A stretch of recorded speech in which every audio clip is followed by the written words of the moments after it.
अगर आपसे पूछा जाए कि सबसे फेमस पिज्जा चेन वर्ल्ड में कौन सी है तो आपका जवाब होगा डोमिनोज।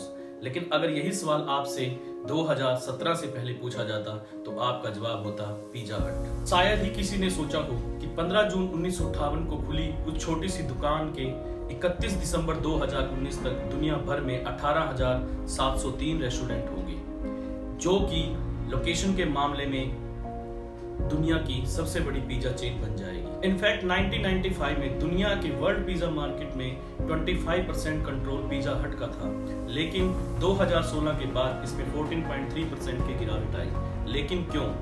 जो कंपनी पिज्जा मार्केट की 60 साल से किंग थी, ऐसा क्या हुआ कि उसका डाउनफॉल होना स्टार्ट हो गया? तो आज की वीडियो में हम यही बात करेंगे और इससे हमें कौन से लेसन सीखने को मिलते हैं जिससे हम अपने बिजनेस पर इम्प्लीमेंट कर सकते हैं और किस तरह से हम अपने बिजनेस को ग्रो कर सकते हैं। तो आइए, आज आपका स्वागत है। नमस्कार। आपने एक फिल्म का डायलॉग तो सुना ही होगा कि बड़े से बड़ा बिजनेस पैसे से नहीं, एक बड़े आइडिया से बड़ा होता है। जायके की दुनिया का एक बड़ा नाम बन चुका पिज्जा हट 62 साल पहले महज एक सपना था, अमेरिका के दो भाइयों का सपना, और आज इसकी सफलता की कहानी मिसाल बन चुकी है।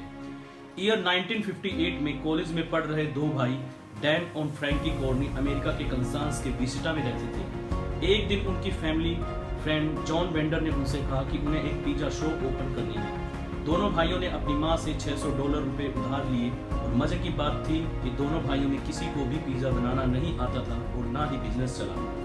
दोनों भाइयों ने विस्टा के 503 साउथ ब्लॉक में दुकान खोलने के लिए एक बिल्डिंग किराए पर ली और पिज्जा बनाने के लिए सेकंड हैंड अपरेटस ली। ईयर 1970 से 1980 तक पिज्जा हट दुनिया भर में शोहरत की बुलंदियों को छू रहा था और इसके मेन्यू में कई चीजें जोड़ी गई। दूसरे देशों जैसे ब्रिटेन, जापान में इसके रेस्टोरेंट खोले गए और न्यूयॉर्क एक्सचेंज में कंपनी लिस्ट हुई।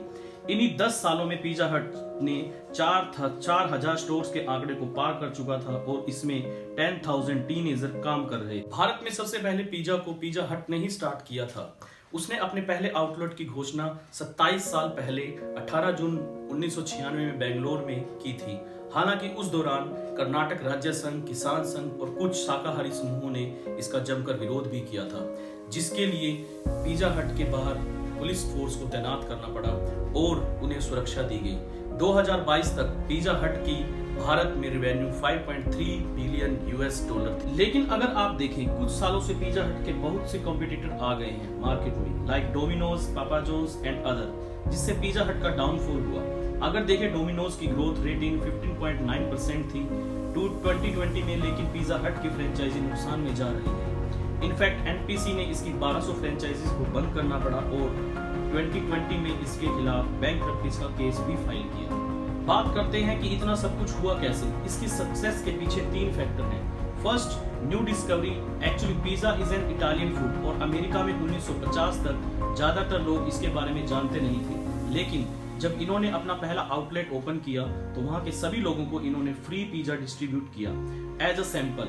लोगों ने इसे खाया और पसंद किया। Student also try and their parents and gradually people become fan of this product. सबसे पहले कार्नी ब्रदर्स की सोच थी कि स्टार्टिंग में कस्टमर्स को पिज्जा की बेस्ट क्वालिटी देनी है, लेकिन अमेरिका में पिज्जा नई चीज थी। हम पिज्जा में जिन भी इंग्रेडिएंट्स को यूज करेंगे वो टॉप क्वालिटी के होने चाहिए। इसलिए आज भी आप देखते हैं कि उनके सोर्स जो रॉ मटेरियल के लिए है वो सिर्फ कुछ किसानों से ही है। थर्ड, देन उनकी कस्टमर सर्विस आउट। इस कारण से पिज्जा हट अमेरिकन फैमिलीज की पहली पसंद बन गया। 1977 में पेप्सिको ने पिज्जा हट को एक्वायर किया, जिसके बाद पिज्जा की एक्सपेंशन बहुत तेजी से ग्रोथ करने के बाद भी ऐसा क्या हुआ कि एनपीसी ने इसकी 300 फ्रेंचाइजी को बंद करना पड़ा और 900 फ्रेंचाइजी को फ्लाइंग रेस्टोरेंट को बेचना पड़ा। आइए मैं आपको कुछ डाटा दिखाता हूँ। पिज्जा हट का एनुअल रेवेन्यू $12.106 बिलियन है और इसने $12.95 बिलियन की 2021 में ग्रोथ की, जिसका मतलब है कि पिछले 7 सालों में इसकी ग्रोथ नील है। लेकिन क्यों? आइए अब समझते हैं इसकी प्रॉब्लम्स को और इसके पीछे का क्या कारण है। पहला कारण कि अपने डाइनिंग बिजनेस को चेंज करना। अगर आप पिज्जा हट गए हो तो आप वहां बैठते थे, ऑर्डर देते थे और आपका ऑर्डर वेटर लेकर आता था और आप आराम से बैठकर खाते थे। अगर आप थोड़ा ध्यान से देखो तो कंपनी आपको यहाँ पर 2 प्रोडक्ट दे रही थी। फर्स्ट आपका पिज्जा और सेकंड आपको डाइनिंग एक्सपीरियंस। आप जाओ, बैठो और खाओ और एक अच्छे माहौल में, जिसमें कंपनी आपसे इसका चार्ज भी लेती थी। लेकिन अगर आप डोमिनोज और पिज्जा हट को कंपेयर करें तो पिज्जा हट का डाइनिंग एक्सपीरियंस एक प्रॉपर रेस्टोरेंट की तरह होता है, जबकि डोमिनोज में आपको फास्ट फूड वाली फील आती है। अब इस कॉम्बिनेशन को समझिए कि फास्ट फूड को सर्व किया जा रहा है एक अच्छे डाइन एक्सपीरियंस में, जो पिज्जा हट कंपनी का रियल प्रोडक्ट था। लेकिन अगर आज हम देखें तो कस्टमर क्विक सर्विस को ज्यादा पसंद करते हैं। आज है compare to dine in restaurant पसंद करते हैं कि डिलीवरी लो और घर बैठे लो। इनफैक्ट 2018 में पिज्जा हट के सीएफओ डेविड गिब्स ने खुद बताया है कि डाइन रेस्टोरेंट की सेल कम हो गई है। अब लोग घर बैठे ऑर्डर मंगवाते हैं और डिलीवरी के लिए हमें कॉल करते हैं। लेकिन अगर आप डाटा देखें तो डाइन इन पिज्जा हट सेल इज जस्ट 10%, लेकिन 90% से ज्यादा पिज्जा हट की लोकेशन डाइन मॉडल पर है, जिसका मतलब है कि डाइन आउटलेट ज्यादा है, लेकिन लोग ज्यादा प्रेफर करने लगे हैं take away and home delivery, जिससे पिज्जा हट का डाइन बिजनेस लॉस में जा रहा है। जो प्रॉफिट है वो सब डाइन बिजनेस के लॉस में छिप रहा है। इस वजह से एनपीसी ने इनके 300 से ज्यादा आउटलेट क्लोज कर दिए। कुछ ये पहले से लॉस में थे, फिर कोविड आ गया और लोन $1 बिलियन बढ़ गया, लेकिन ये भी अभी तक मैनेजेबल था कि दूसरी समस्या आ गई, प्रोडक्ट वैल्यू डिस्काउंट। हर कोई पिज्जा पसंद करता है, लेकिन ज्यादातर पिज्जा खाता कौन है? स्टूडेंट्स, जो 15 से 21 की एज ग्रुप का है, क्योंकि स्टूडेंट्स के पास टाइम है, वो आउटलेट पर जाते हैं, खाते हैं। दूसरा, इनकी पॉकेट मनी जो ये सब खर्च करते हैं। लेकिन आज के समय में टाइम इज मनी। लेकिन मार्केट वॉच की एक रिपोर्ट के मुताबिक स्टूडेंट्स डोमिनोज और पापा जॉन्स पिज्जा को प्रेफर ज्यादा करते हैं एज कम्पेयर टू पिज्जा हट। ग्लोबल डाटा एक्सपर्ट के मुताबिक इसके पीछे 2 कारण हैं। इन 2018 CNN ने जाना कि डोमिनोज के प्राइस पॉइंट अच्छे हैं। अगर आप एक सस्ते दाम पर डोमिनोज पिज्जा ले सकते हैं एज कंपैरिजन ऑफ पिज्जा हट। अगर आज आप देखें, हर छोटे से छोटा और बड़े से बड़ा रेस्टोरेंट पिज्जा पर डिस्काउंट देता है, लेकिन पिज्जा हट डिस्काउंट नहीं देता। और भारत में ज्यादातर मिडिल फैमिलीज हैं जो रेट देखकर चीजें लेते हैं। दूसरा कारण है ब्रांड इमेज। हर ब्रांड की अपनी एक यूनिक आइडेंटिटी होती है और आइडेंटिटी मिलती है आपको अपने यूनिक प्रोडक्ट से। Like Burger King has its Whopper, KFC का बेकेट और जिंजर, जबकि सबवे की भी अपनी एक आइडेंटिटी है जो सब कुछ आपके सामने फ्रेश बनाते हैं। स्टारबक्स हैज इट्स फ्रेंचिनो, लेकिन पिज्जा हट का ऐसा कुछ भी नहीं है। सिर्फ डाइन एक्सपीरियंस को छोड़ के इनकी अपनी कोई यूनिक आइडेंटिटी नहीं है, इसलिए कस्टमर्स को पिज्जा हट को याद करने का कुछ नहीं है। In fact brand CEO Greek breed ने इसे एक्सेप्ट किया है। जैसे ही कस्टमर्स का बिहेवियर चेंज हुआ तो पिज्जा हट ने अपनी डिलीवरी सर्विस को उस हिसाब से चेंज नहीं किया जिस हिसाब से डोमिनोज ने किया, जिससे कस्टमर्स डोमिनोज की तरफ शिफ्ट हो गए। बल्कि डोमिनोज का स्लोगन 30 मिनट्स डिलीवरी फेमस हो गया, इसलिए 2015 और 2018 के बीच पिज्जा कंजप्शन यूथ में 38.5 बिलियन से $45 बिलियन बढ़ गया, और सिर्फ अकेले अमेरिका का डाटा है। तीसरा सबसे बड़ा कारण online ordering and pizza technology. Pizza हट पिज्जा स्टार्ट करने वाली सबसे बड़ी और फर्स्ट कंपनी है। सबसे पहले 1994 में लोगों ने इंटरनेट से ऑर्डर देना शुरू किया और डिलीवरी प्रोसेस स्टार्ट हुआ।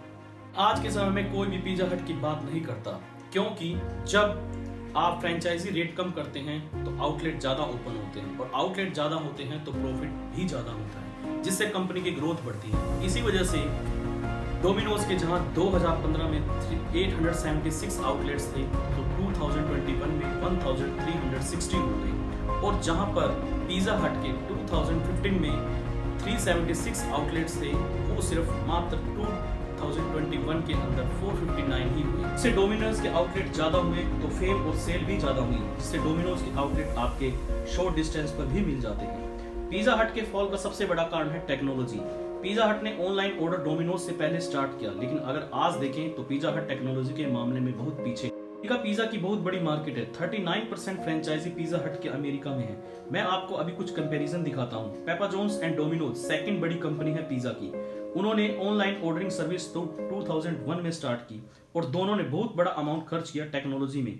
इसका इफेक्ट ये हुआ कि 2020 में जब कोविड आया तो लोग घर पर बैठ गए, सभी ने ऑनलाइन ऑर्डर देना स्टार्ट किया, जिसकी वजह से 2020 के थर्ड क्वार्टर डोमिनोज के सभी आउटलेट की सेल 17.5% बढ़ गई, और डोमिनोज ने 30,000 वर्कर हायर किए।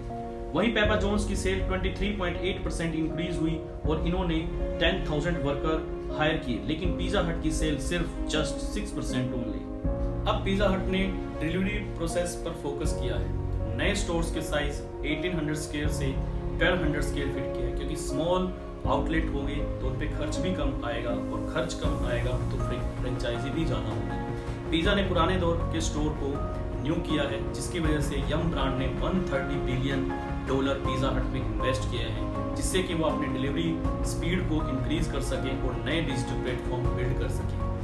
अभी समय आने पर देखते हैं कि पिज़्ज़ा हट क्या करता है, लेकिन इस बिजनेस स्टोरी से हमें कई चीज़ें सीखने को मिलती है जिसे हम अपने बिजनेस पर इम्प्लीमेंट कर सकते हैं। सबसे पहले तो ये कि यदि आपको कोई बिजनेस करना है तो उसे आपको खुद ऑपरेट करना पड़ेगा।